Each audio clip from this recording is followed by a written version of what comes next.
pour peut-être aussi encore mieux accompagner certains de ces projets-là. Donc, Très bien, merci. Sarah, comment vous envisagez l'accompagnement aujourd'hui au CEAD? Si vous permettez, j'ai dérogé un peu parce que j'ai réfléchi, puis ça fait pas tellement longtemps que je suis au CEAD. Ça fait pas tellement longtemps que je suis conseillère dramaturgique et je vais me concentrer sur le conseil dramaturgique auprès d'auteurs qui sont en rédaction de textes parce que c'est le mandat principal du CEAD. Il arrive qu'on fasse du conseil dramaturgique dans le cadre de production, mais c'est minime comparé au travail que l'on fait en accompagnement en écriture. Mais en essayant de respecter les consignes, j'ai fait un chemin, j'ai retracé un chemin, puis je vous demanderai de me suivre. Ça va être un peu méta. C'est un projet idéal d'accompagnement d'accompagnatrice. C'est qu'en réfléchissant à mon parcours, je vous demanderai de me suivre dans une autofiction. Donc, je suis au secondaire, je fais des cours de théâtre, je ne veux pas vraiment jouer. Je me retrouve à discuter plutôt du texte avec ma prof et à aider les autres à identifier la courbe dramatique de leur personnage. Je dois quand même jouer Lisette de Courval, c'est minable. Lorsque je me retrouve sur scène, je n'ai pas appris mon texte, j'étais occupée à aider les autres. Je ne sais pas à ce moment que le métier de conseillère dramaturgique existe. Cégep, je rentre au cégep à Lionel-Groulx. J'aime le théâtre. Il y a un programme d'interprétation, il y a un programme de scénographie. J'adore le théâtre. Je ne veux pas jouer, je ne veux pas faire de la scénographie. Je m'inscris en arts et lettres, profil lettres. Je prends tous les cours où il est question de dramaturgie. Je suis avec des étudiants qui n'ont pas réussi à rentrer en jeu. Je lis du théâtre, je fais des travaux trop longs avec toujours des annexes iconographiques et des articles qui mettent ma parole en dialogue avec la parole d'artiste. Je ne peux pas être dans le projet collectif du théâtre parce que je suis une nerd, je suis une communicationnelle, je ne suis pas une actrice, je ne suis pas une auteure. Si je veux faire partie du grand projet collectif, je dois le créer sur papier. Je ne sais pas à ce moment que le métier de conseillère dramaturgique existe. J'entre à l'Université de Montréal. Je m'inscris en littérature, profil dramaturgie.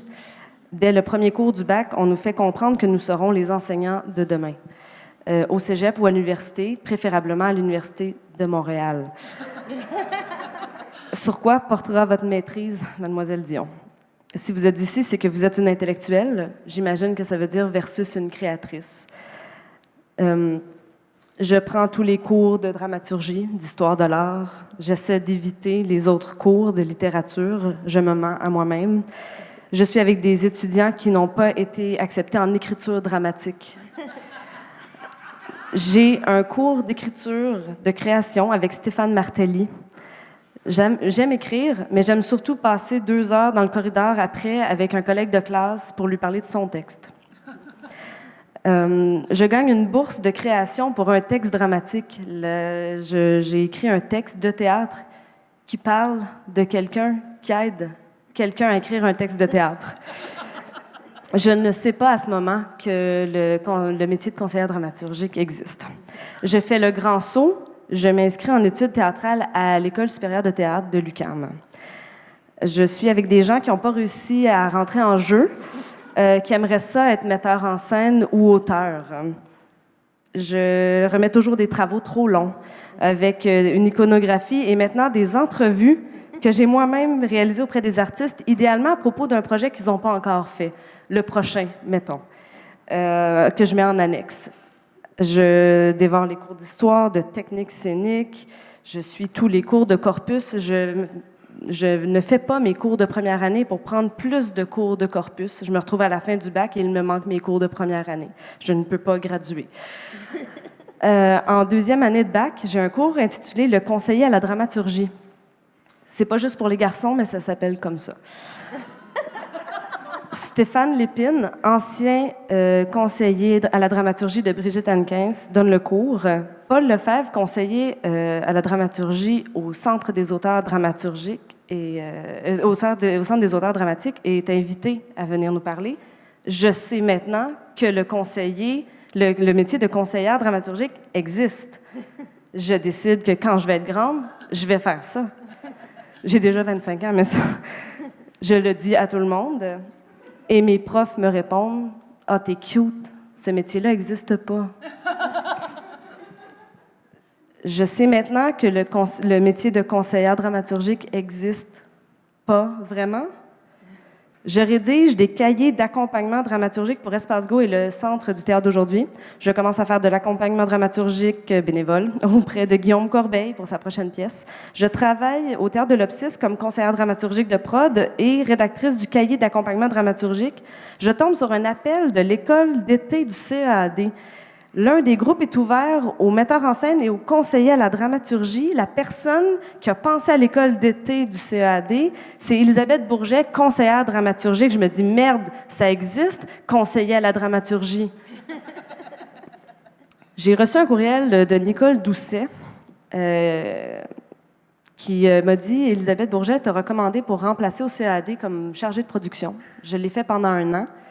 Et à ce moment-là, Elisabeth est retournée aux études. Elle est tombée à temps partiel. Elle fait un doctorat présentement sur l'accompagnement dramaturgique. Et maintenant, mon métier au quotidien, c'est d'accompagner des auteurs en dehors de tout contexte de production, la plupart du temps dans des ateliers, de lire des textes. Je me lève le matin, je me dis, voyons, c'est mon métier, de lire des textes, puis après ça, d'être l'interlocuteur privilégié d'un auteur, d'un artiste.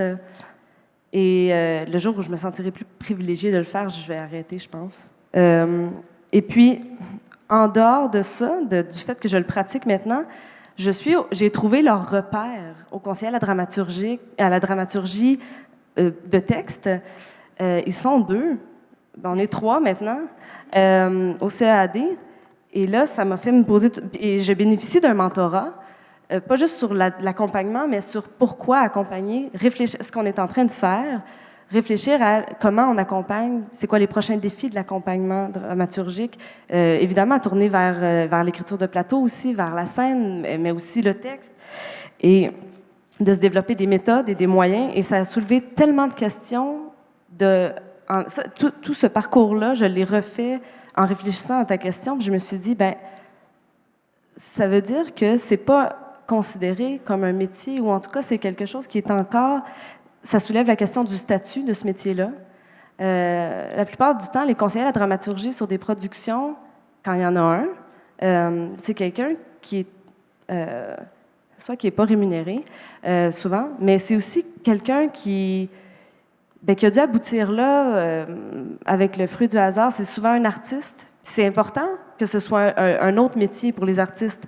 Je veux dire, parce que c'est une autre source de revenus et d'employabilité, si le gouvernement veut, mais parce que c'est extrêmement riche dans la relation de conseil dramaturgique. Ça peut enrichir, ça enrichit la personne qui le fait aussi, donc c'est super pertinent que les artistes le fassent, mais ça a donc soulevé la question de la quantité de conseillers à la dramaturgie qu'on a, du lieu où on les trouve. Ils sont dans un sous-sol dans le Vieux-Montréal. Je trouve ça loin des scènes. Je trouve qu'il y en a peu et qui sont loin des scènes. Je me suis mise à rêver d'une flotte de conseillers à la dramaturgie qu'on peut appeler une ligne d'urgence qui se déplace, un genre de Ghostbuster dramaturgique. Je me suis mise à rêver que quelqu'un, quelque part, à part le CAD, budgète des conseillers à la dramaturgie. Les producteurs, comme si c'était un incontournable, comme si... Puis je me suis aussi mise à rêver qu'il y ait une transmission, une passation d'une réflexion en marche sur l'accompagnement, un peu comme ce qui est en train de se faire, parce que je suis extrêmement chanceuse, j'apprends des meilleurs et des plus expérimentés dans le domaine, mais je me suis fait dire pendant 15 ans que ça n'existait pas, ce métier-là. Donc, si j'ai à rêver quelque chose, c'est ça. C'est l'espèce de légitimisation, de diversification aussi de la pratique de conseil dramaturgique puis de l'inscrire dans les structures. Puis je sais, souvent, ça retombe juste dans le fait que c'est une enveloppe budgétaire, salariale, puis que ça fait juste une personne de plus à payer. Mais mettons qu'on oublie ces considérations-là parce qu'on rêve. C'est ça. C'est de multiplier les occasions d'apprendre les uns des autres, mais en ayant en tête que la personne qui travaille, elle fait ce métier-là, que c'est un métier. Elle n'est pas auteure, elle n'a pas réussi à rentrer en jeu, c'est un vrai métier. Oui, il y a beaucoup d'artistes qui le font, mais il y a aussi des gens dont c'est le métier à part entière. Je pense qu'on peut parler d'une vocation.